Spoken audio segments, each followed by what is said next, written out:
Hi అండి, welcome to చామస్ kitchen. నేను ఈరోజు చేసిన రెసిపీ దొండకాయ మసాలా అండి. సూపర్ టేస్ట్ ఉంటుంది.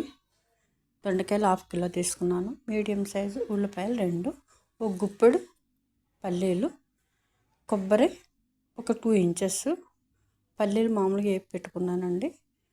ధనియా పౌడర్, అల్లం పేస్ట్, గరం మసాలా, ఉప్పు, సాల్ట్, కారం, పసుపునండి. ఇప్పుడు ఆయిల్ వేసుకుందాం. ఒక 4 స్పూన్లు వేసుకున్నాను ఆయిల్. దీంట్లో దొండకాయలు వేపుకోవాలండి.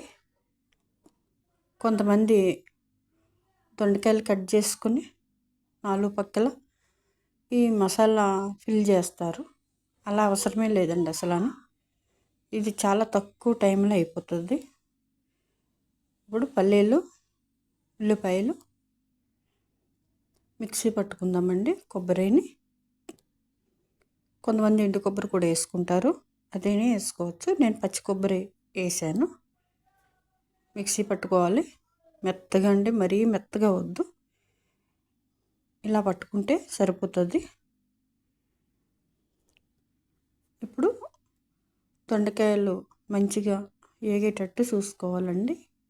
ఇలా వేగిన తర్వాత మంచిగా నూనెలోని ఇప్పుడు ఈ పట్టుకున్న గ్రేవీ వేసేసుకోవాలి. ఉల్లిపాయ పేస్ట్. ఇప్పుడు మసాలాలు వేసుకోవాలండి.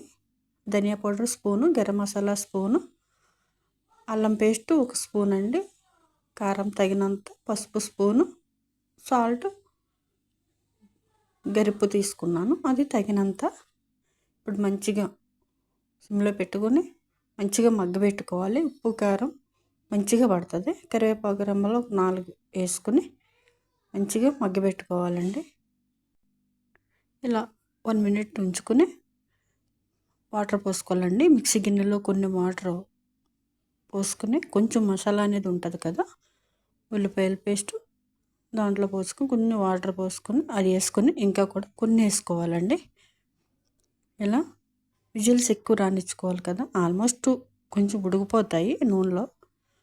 కొంచెం దొండకాయ కదండి, కొంచెం చివర గట్టిగా ఉంటుంది, అందుకని విజిల్స్ ఎక్కువ వేయించుకోవాలి. ఒక 7-8 విజిల్స్ అయినా వేయించుకోవాలి. అందుకని దానికి తగినట్టే వాటర్ పోసుకోవాలి. ఇప్పుడు మూత తీసేసుకున్నాము ఇలా. ఇప్పుడు ఈ కర్రీ బగారా రైస్లోకి అయితే ఇలా ఈ గ్రేవీతోటి ఆపేసుకోవచ్చండి. కానీ రైస్లోకి అయితే మాత్రం ఇలా ఒక్కసారి హైలో పెట్టుకుని మళ్ళీ కరివేపాకు వేసుకుని ఇలా దగ్గరికి రానిచ్చుకోవాలి కర్రీ. ఇలా అండి రెడీ అయిపోయింది దొండకాయ మసాలా. మీకు నచ్చుతుంది అనుకుంటున్నానండి. లైక్, షేర్, సబ్స్క్రైబ్ చేసుకోండి. మరిన్ని వీడియోలతో మీ ముందుకు వస్తానండి. చాలా థ్యాంక్స్ అండి.